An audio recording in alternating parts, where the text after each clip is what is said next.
Graça e paz, amados, eu sou Rita Oliveira e hoje eu estou aqui na Pensilvânia para falar para você sobre comunhão. Ficou interessado? Então não sai daqui porque nós já começamos mais um Estudando a Bíblia. Mantendo a comunhão.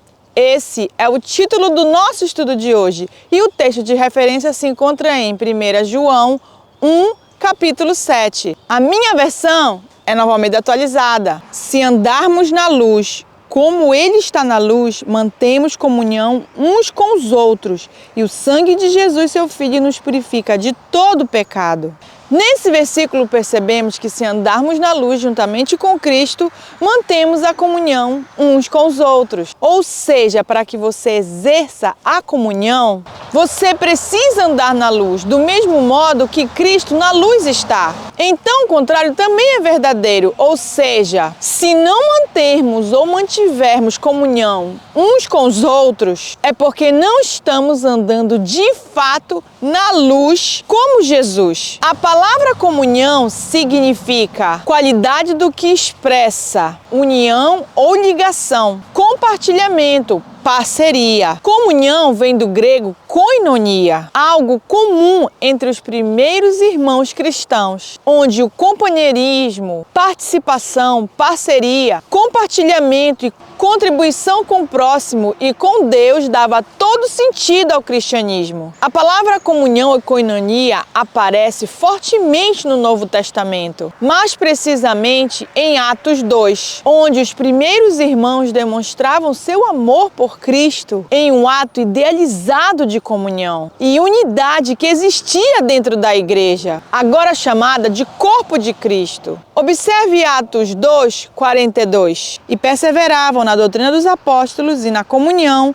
no partir do pão e nas orações. Percebam, eles permaneciam, eram constantes, se conservavam firmes nos ensinamentos dos apóstolos e, além disso, eles eram firmes, constantes e persistentes na comunhão, em dividir seu alimento uns com os outros e persistentes na oração.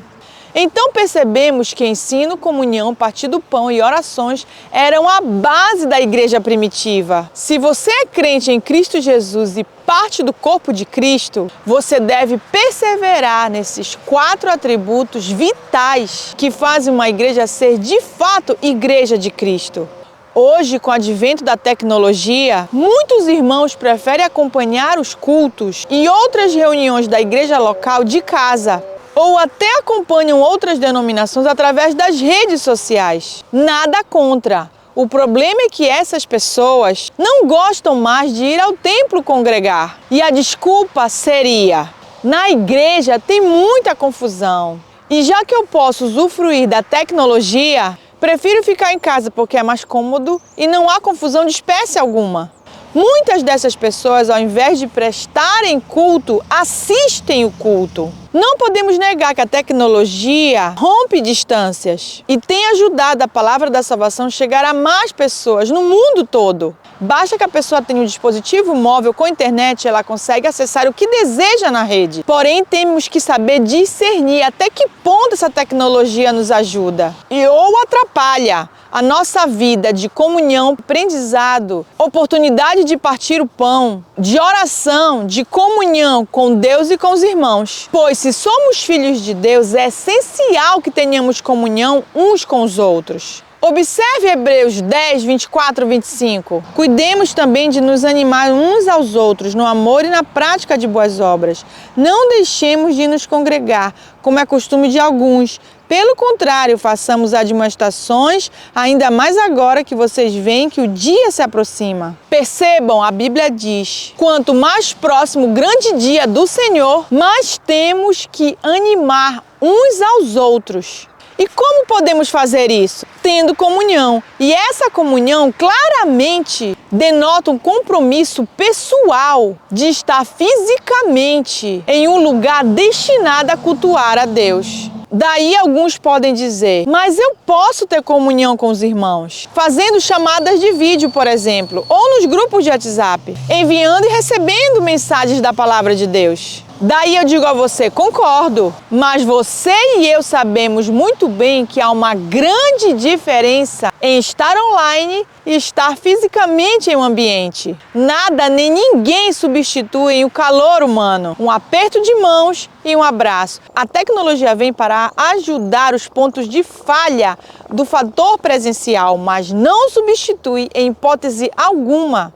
Ser cristão em casa online não é nem de longe igual a ser cristão na igreja, congregando. Não podemos esquecer que o culto semanal ao Senhor é o momento onde sua igreja, em comunhão, koinonia, adora e louva a Deus. E como Deus é tremendo e misericordioso, Ele usa esse momento para ministrar ao seu coração, para te curar, para te libertar. Mas seu objetivo ali, naquela reunião, junto com os irmãos, é adorá-lo e agradecê-lo por tudo que Ele tem feito na sua vida naquela semana. Porém, muitas pessoas passam a semana inteira desconectados de Deus e querem resolver tudo no dia do culto congregacional ao Senhor.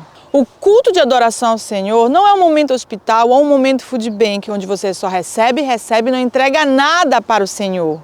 Pelo contrário, é um momento de comunhão com os irmãos, em louvor ao Senhor por tudo que Ele tem feito. Daí você pode dizer: a igreja tem muitos problemas e eu não quero me envolver e ter mais problemas do que eu já tenho. Daí eu lhe digo, você não vai à igreja para ter mais um problema. Você vai à igreja para ter comunhão, koinonia, e para ensinar e aprender, e para ter a oportunidade de partir o pão, e para orar e animar seu irmão, praticando o amor e boas obras. Ou seja, você deve se congregar para somar e não para subtrair. Então você se congrega em uma igreja não para ter mais um problema, mas para ser a solução de problemas, sendo um canal de bênçãos, independente do seu estado de espírito ou situações adversas. Observe o que Salmos 133 diz. Ó, como é bom e agradável viverem unidos os irmãos. É como óleo precioso sobre a cabeça, o qual desce pela barba, a barba de Arão, e desce para a gola de suas vestes. É como o orvalho de Hermon, que desce sobre os montes de Sião. Ali o Senhor ordena a sua bênção e a vida para sempre. Olha o que a Bíblia diz. A comunhão é como um precioso óleo de unção, que desencadeia a ordem de bênção do Senhor e vida eterna para nós. Agora observe a continuação de Atos 2 sobre as atitudes da igreja primitiva. Em cada alma havia temor, e muitos prodígios e sinais eram feitos por meio dos apóstolos. Todos os que criam estavam juntos e tinham tudo em comum. Vendiam as suas propriedades e bens, distribuindo o produto entre todos, à medida que alguém tinha necessidade. Diariamente perseveravam unânimes no templo, partiam pão de casa em casa e tomavam as suas refeições com alegria e singeleza de coração, louvando a Deus e contando com a simpatia de todo o povo. Enquanto isso, o Senhor lhes acrescentava dia a dia os que iam sendo salvos. Observe que à medida que eles perseveravam unânimes na comunhão, sinais e prodígios eram vistos. Todos tinham suas necessidades supridas. Tinham alegria e conquistavam simpatia dos de fora. E o melhor, mais almas eram salvas. Ou seja, quando eles andavam em comunhão, a alegria da salvação se multiplicava entre eles e muitos eram salvos. Então, decidir não se congregar é a pior escolha que um crente pode fazer. Você não é perfeito, ninguém é. Estar em comunhão nos ensina a sermos humildes, menos orgulhosos, mais altruístas. Praticar o amor, o bem e, principalmente, nos estimula a perseverarmos no caminho da verdade. Observe Gálatas 5:13, Colossenses 3:16 e 1 Tessalonicenses 5:11. Porque vocês, irmãos, foram chamados à liberdade, mas não usem a liberdade para dar ocasião à carne. Pelo contrário, sejam servos uns dos outros pelo amor. Que a palavra de Cristo habite ricamente em vocês. Instruam e aconselhem-se mutuamente em toda a sabedoria, louvando a Deus com salmos, hinos e cânticos espirituais, com gratidão no coração. Portanto, consolem uns aos outros e edifiquem-se mutuamente, como vocês têm feito até agora. Percebam como vamos praticar o servir ou instruir, ou aconselhar, ou consolar uns aos outros se não nos congregarmos. O uso das tecnologias pode auxiliar, mas não pode substituir a prática de uma convivência pacífica. Observe Eclesiastes 4, 9 e 10. Melhor é serem dois do que um, porque maior é o pagamento pelo seu trabalho. Porque se caírem, um levanta o companheiro, mas ai do que estiver só, pois caindo não haverá quem o levante. Aqui claramente fala de dois juntos trabalhando. E quando um cair, o outro que está do lado pode levantar o caído e vice-versa. Agora, sozinho, quem o levantará? Nenhuma rede social substitui um abraço apertado e você sabe muito bem disso. Um abraço apertado por pelo menos 20 segundos promove a liberação de um hormônio chamado ocitocina, conhecido como hormônio do amor. E o prazer de estar junto libera outro hormônio, serotonina, conhecido como hormônio da felicidade. E nenhuma tecnologia é páreo para isso. Você deseja a bênção do Senhor e vida para sempre, como descrito em Salmo 133? Então vive em comunhão com os irmãos e não deixe de congregar jamais. Ainda mais agora que o dia do Senhor está mais próximo do que nunca. Pense nisso. Que Deus te abençoe em nome de Jesus.